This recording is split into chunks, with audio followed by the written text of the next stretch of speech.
Aí pessoal, tudo bem? Trazendo aí mais algumas questões agora de lubrificação industrial, que é um tema que, apesar do pequeno número de questões, mas que cai de forma recorrente nas provas da Petrobras.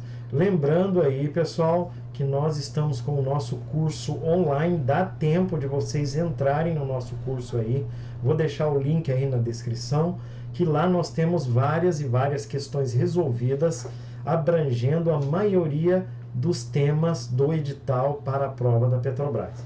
Então tá bom, gente, vamos lá falar então aqui da questão 11, lubrificação industrial.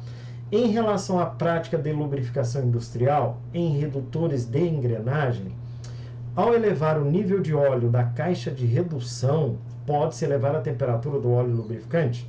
Gente, está correta essa afirmativa, uma vez que se você colocar demais óleo lubrificante dentro da caixa de redução, em um redutor de velocidade, né, você vai acabar tendo um aumento da temperatura do óleo por conta do atrito elevado entre os dentes da engrenagem. Então não pode, né, é uma prática de lubrificação, encher acima do nível do óleo, aí você acaba tendo um aumento na temperatura e você acaba tendo um decréscimo nas propriedades do óleo lubrificante. Então, essa questão está correta, tá bom? Ela está correta afirmando que se você encher demais a caixa de redução, pode sim elevar a temperatura do óleo lubrificante. Para elevadas velocidades de rotação das engrenagens, o mais adequado é a utilização de graxa. Não, pessoal, não. Você tem que utilizar óleo, tá, em rotações elevadas, porque aí você vai ter uma maior abrangência, cobertura do filme de óleo ao redor dos elementos mecânicos, e aí diminuindo o atrito, né? Então, para rotações elevadas, deve-se utilizar óleo lubrificante. E não a graxa, porque a graxa ela é mais adequada para rotações lentas, porque ela tem uma adesividade maior, né? Então, ela fica colada por mais tempo nos elementos mecânicos em rotações mais baixas, tá? Então, essa questão está incorreta, tá? Um técnico de manutenção, ao verificar riscos nos flancos dos dentes de uma engrenagem, pode concluir que há uma contaminação no óleo lubrificante. Sim, é uma técnica de manutenção preditiva você verificar se o óleo está contaminado com partículas metálicas, né, ou outro contaminante, né? Então, se você observar isso, é um indício de que está tendo um desgaste prematuro nos componentes mecânicos. Então, a verificação dessas partículas minúsculas metálicas, né, pode indicar então sim uma contaminação no óleo lubrificante. Pessoal, falando de propriedades do óleo sobre a viscosidade, então assim, ó, vamos observar o que diz a afirmação. A viscosidade do óleo pode ser alterada com o aumento da temperatura, certo? Para baixas temperaturas, a viscosidade aumenta, enquanto que para altas temperaturas, a viscosidade cai. Está correto, pessoal? Assim, ó, vamos fazer um resumo aqui, ó. Se você aumentar a temperatura, sempre a viscosidade vai cair. É exatamente o inverso, né? Aumentou a temperatura do sistema, de uma bomba, de um motor, né? Motor a combustão, então você vai ter cada vez mais que a temperatura aumentar, uma viscosidade mais baixa. O pessoal costuma falar que o óleo começa a ficar muito fino, né? Isso aí é um indício realmente de que há uma queda na viscosidade. Então não esqueçam dessa dica, ó. Temperatura para cima, viscosidade para baixo. Então, para baixas temperaturas, a viscosidade aumenta, enquanto para altas a viscosidade cai. Então, está correta essa questão, né? A presença de água no lubrificante é um indicativo positivo para o sistema de lubrificação.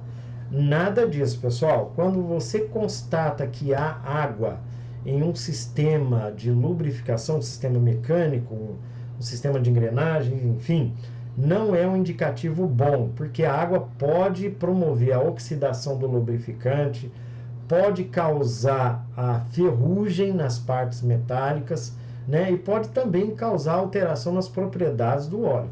Então não é positiva de forma alguma. Então essa questão está incorreta, né? O ponto de fluidez indica a menor temperatura que um subproduto do petróleo deixa de fluir, né? Mesmo sob a ação da gravidade, devido à cristalização das parafinas e aumento da viscosidade, está correto, realmente. O ponto de fluidez é um indicativo para que você saiba que a viscosidade está aumentando, né? Então, ele é avaliado com a queda da temperatura. Então, em temperaturas bastante baixas, né?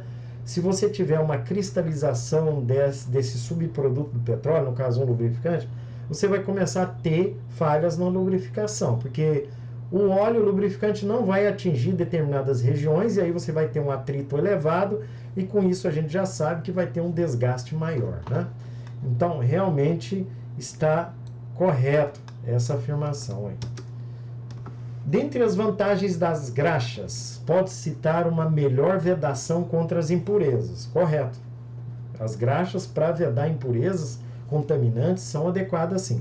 Maior adesividade, sim. A graxa ela tem uma maior, vamos dizer, uma cola, uma pega melhor, né, que os óleos. E ainda maior economia, onde os óleos acabam escorrendo do ponto de aplicação. Isso é verdade, né? Enquanto se você utilizar óleo em elementos mecânicos que têm uma determinada rotação ou movimento de translação, em muitos casos esse óleo acaba escorrendo e aí você acaba tendo lubrificação deficiente, né? Então por isso que às vezes é melhor utilizar a graxa, né, para esse tipo de caso.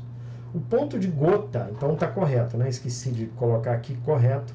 O ponto de gota é a temperatura em que a graxa passa do seu estado pastoso para o estado líquido, sendo as graxas de complexo de cálcio as que têm maior ponto de gota. Isso está correto, né, pessoal?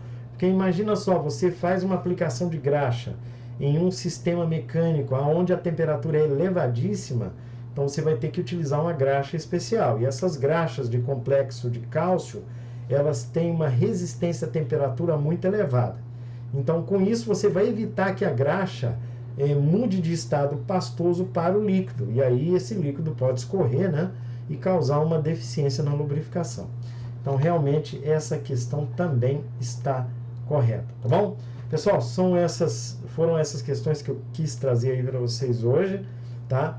Não esqueçam de deixar o comentário aí. E se puderem, né, inscrevam-se lá no nosso curso, lá na plataforma Eduz, que nós temos aí, para vocês verificarem a quantidade de questões que nós estamos resolvendo todos os dias. Todo santo dia nós resolvemos questões dentro da plataforma, tá bom?